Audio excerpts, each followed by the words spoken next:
Shalom anak-anak, apa kabar?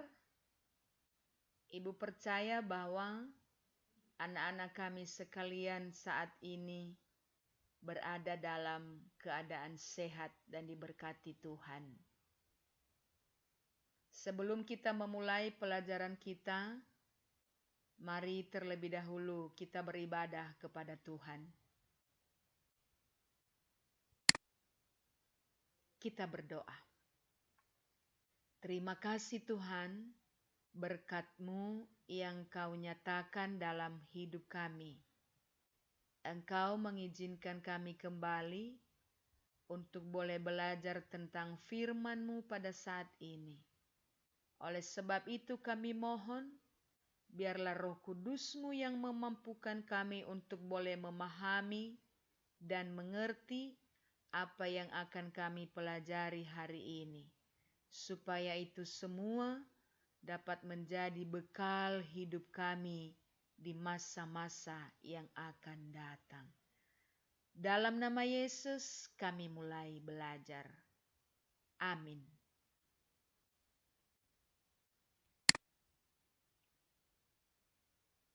Anak-anak, materi kita pada hari ini adalah Roh Kudus penopang hidup orang beriman.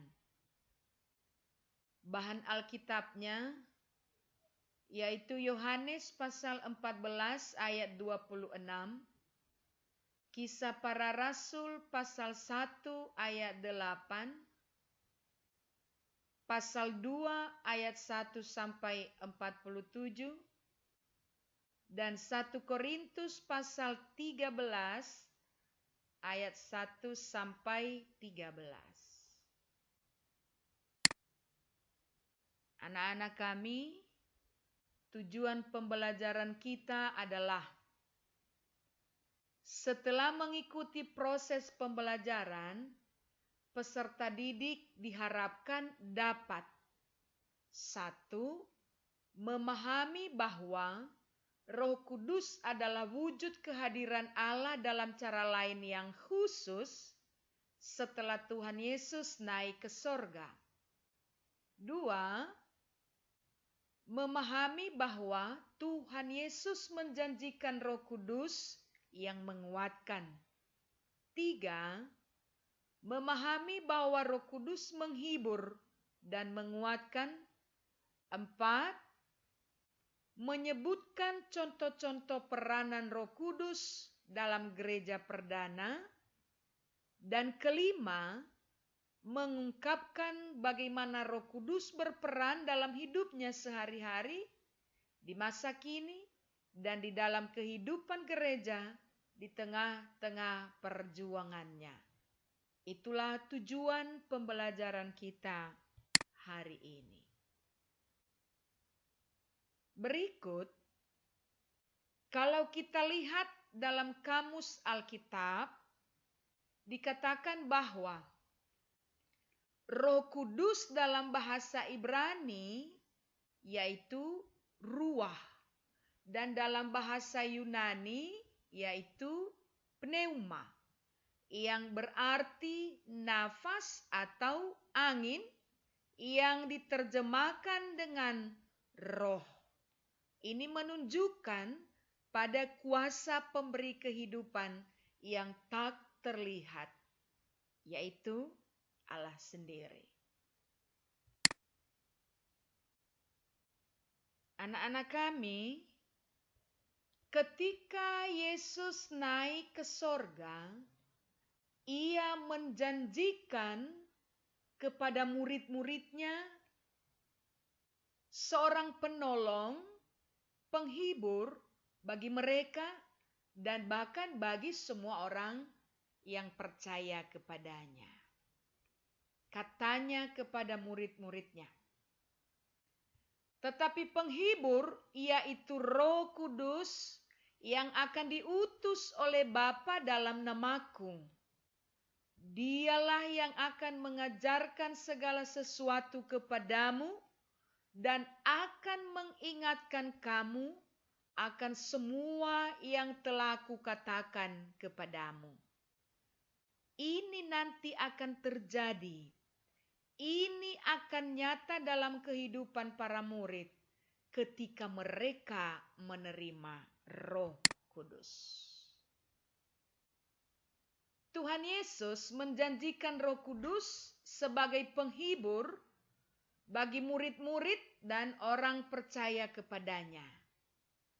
Menghibur artinya datang dan bersama-sama dengan orang yang berduka atau mengalami kemalangan untuk menguatkannya. Nah, inilah peranan Roh Kudus, yaitu menghibur dan menguatkan orang percaya kepadanya.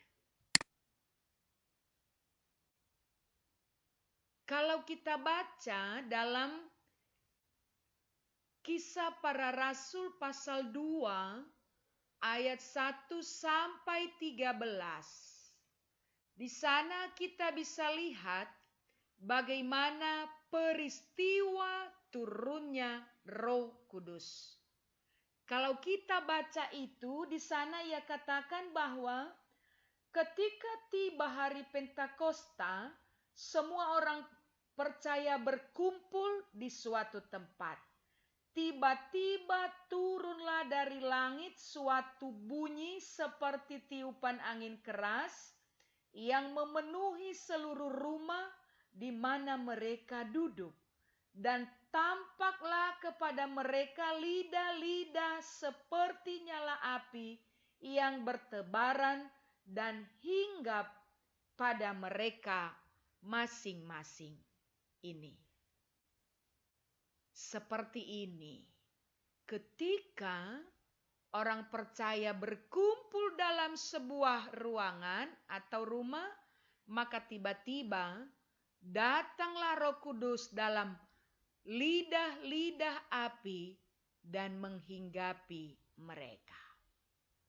Setelah itu, setelah Roh Kudus menghinggapi mereka, maka mereka bisa berbahasa roh. Bahasa roh itu yaitu bahasa yang dapat dimengerti oleh semua orang. Di mana ketika terjadi turunnya Roh Kudus pada waktu itu, apa yang murid-murid ini atau orang percaya ini perbincangkan, semua orang dapat mengerti.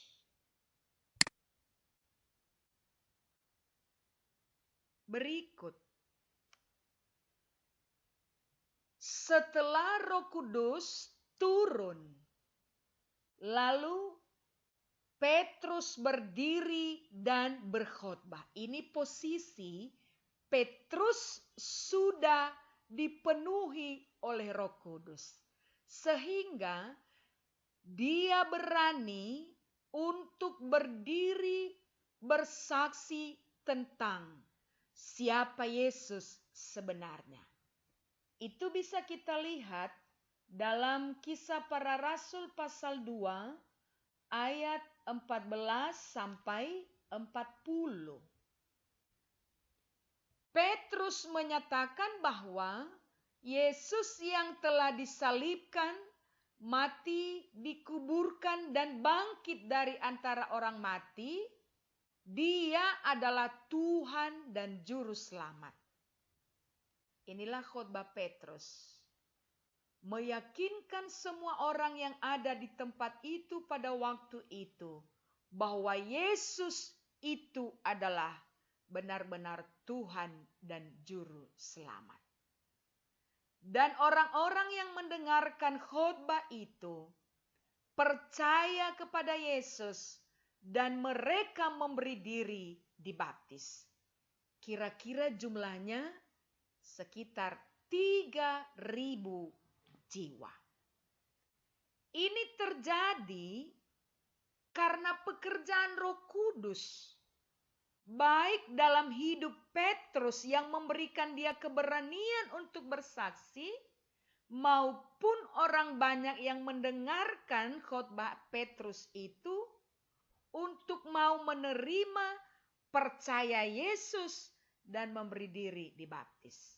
Seperti inilah mereka memberi diri untuk dibaptis, pertanda bahwa mereka bertobat dan hidup seturut kehendak Tuhan. Anak-anak,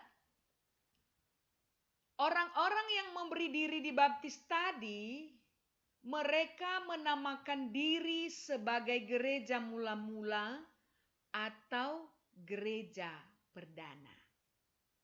Nanti pada kelas 9 kita akan belajar tentang gereja. Ini juga semua adalah pekerjaan Roh Kudus. Sehingga dalam gereja perdana ini, gereja mula-mula ini, Roh Kudus terus bekerja dalam kehidupan jemaat itu. Kalau kita lihat dan baca Kisah Para Rasul pasal 2 ayat 41 dan sampai 47, di situ kita bisa menemukan bagaimana jemaat perdana itu hidup dengan dipenuhi oleh Roh. Yang pertama, mereka bertekun dalam pengajaran rasul-rasul. Kedua, bertekun dalam persekutuan. Ketiga, kepunyaan mereka adalah kepunyaan bersama. Keempat, mereka saling berbagi satu dengan yang lain. 5, setiap hari mereka berkumpul di bait Allah. 6, mereka memecah-mecahkan roti secara bergiliran di rumah masing-masing. Dan ketujuh, setiap hari Tuhan menambah-nambahkan jumlah mereka. Ini semua anak-anak pekerjaan Roh Kudus dalam kehidupan jemaat mula-mula atau hidup gereja perdana. Kalau kita bertanya, dari manakah kita bisa mengetahui bahwa seseorang hidup dalam Roh? Jawabannya adalah ketika dalam kehidupan seseorang itu ada atau terdapat buah-buah Roh itu sendiri. Mari kita lihat. Galatia pasal 5 ayat 22 sampai 23 ini berisi tentang buah-buah Roh. Buah-buah Roh ini anak-anak ada 9. Yang pertama sekali adalah kasih. Baru disusul dengan sukacita, damai sejahtera, kesabaran, kemurahan, kebaikan, kesetiaan, lemah lembut, dan penguasaan diri. Inilah buah-buah Roh itu. Apabila buah-buah ini kita temukan dalam diri seseorang, maka bisa kita katakan bahwa orang itu sudah hidup di dalam Roh. Anak-anak kami, orang-orang yang hidup di dalam buah-buah Roh itu, Tuhan berfirman kepadanya. Ini, firman Tuhan berkata, tidak ada hukum yang menentang hal-hal itu. Hal-hal itu di sini adalah ke-9 buah-buah Roh tadi. Ke-9 buah-buah Roh itu berkenan kepada Tuhan. Berikut, lawan dari Roh Kudus adalah kedagingan. Selain Roh Kudus memiliki buah, kedagingan juga memiliki buah. Nah, ini nanti kita bisa membedakan kita berada di mana. Berada di dalam roh atau berada di dalam daging. Kita bisa lihat dari buah-buahnya.